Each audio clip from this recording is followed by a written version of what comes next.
What's up, peeps, and welcome back to the Lionel Beach Show. It's your first time tuning into the channel. Don't forget to like, comment, and subscribe on the videos, man.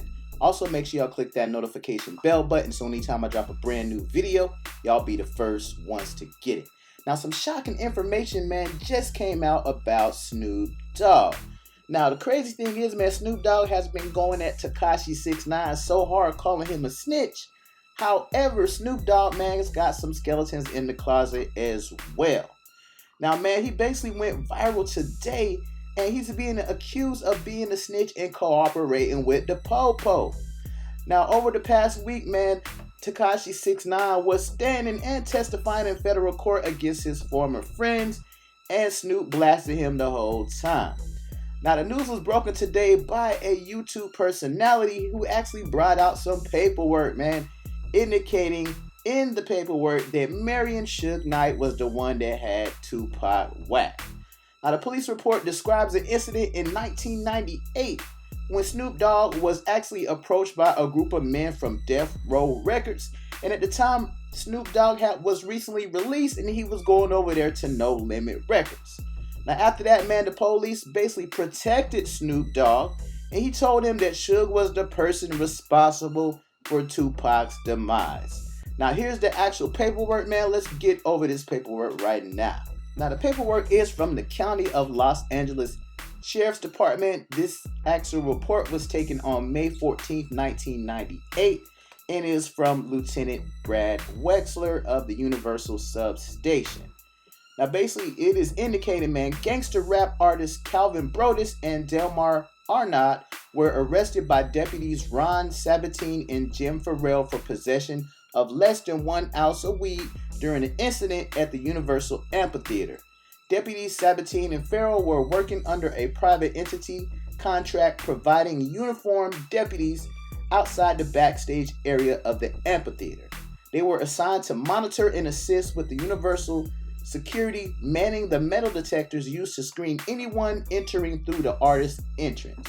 The incident began when 4 to 5 African Americans approached Mr. Brodus. He recognized them as employees of Death Row Records, a company he just broke away from. One of them struck him in the face with his fist. Mr. Brodus, Mr. Arnaud, and a third man, Priest Brooks, immediately ran out of the backstage area to where they knew deputies were posted. As the 3 men approached the deputies, Mr. Arnaud yelled out, "He's got a gun." Deputies Sabatine and Farrell immediately patted all 3 men for weapons and discovered that Mr. Brodus and Arnaud had a baggie of weed in their pockets. Deputy Sabatine requested assistance when he noted that approximately 60 males had exited the backstage area and were approaching them in various degrees of hostility. Approximately 20 deputies assigned to both the Universal Substation and Unistat Reserve Company responded along with 12 Universal Studio armed security officers and off-duty police officers, and 30 uniformed American Protective Service officers responded and quickly restored order.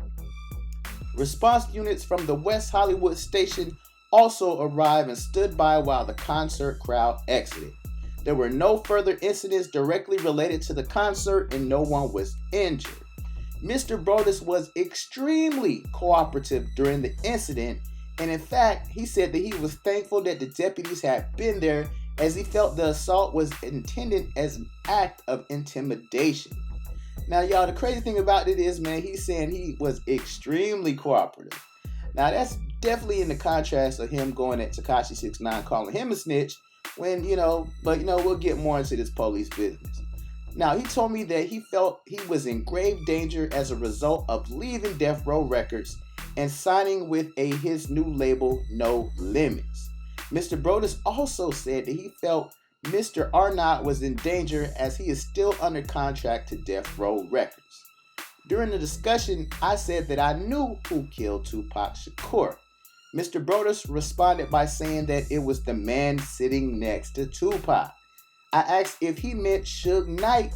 He replied affirmatively. Mr. Brodus also said that he was upset that his bodyguards disappeared and did not assist him.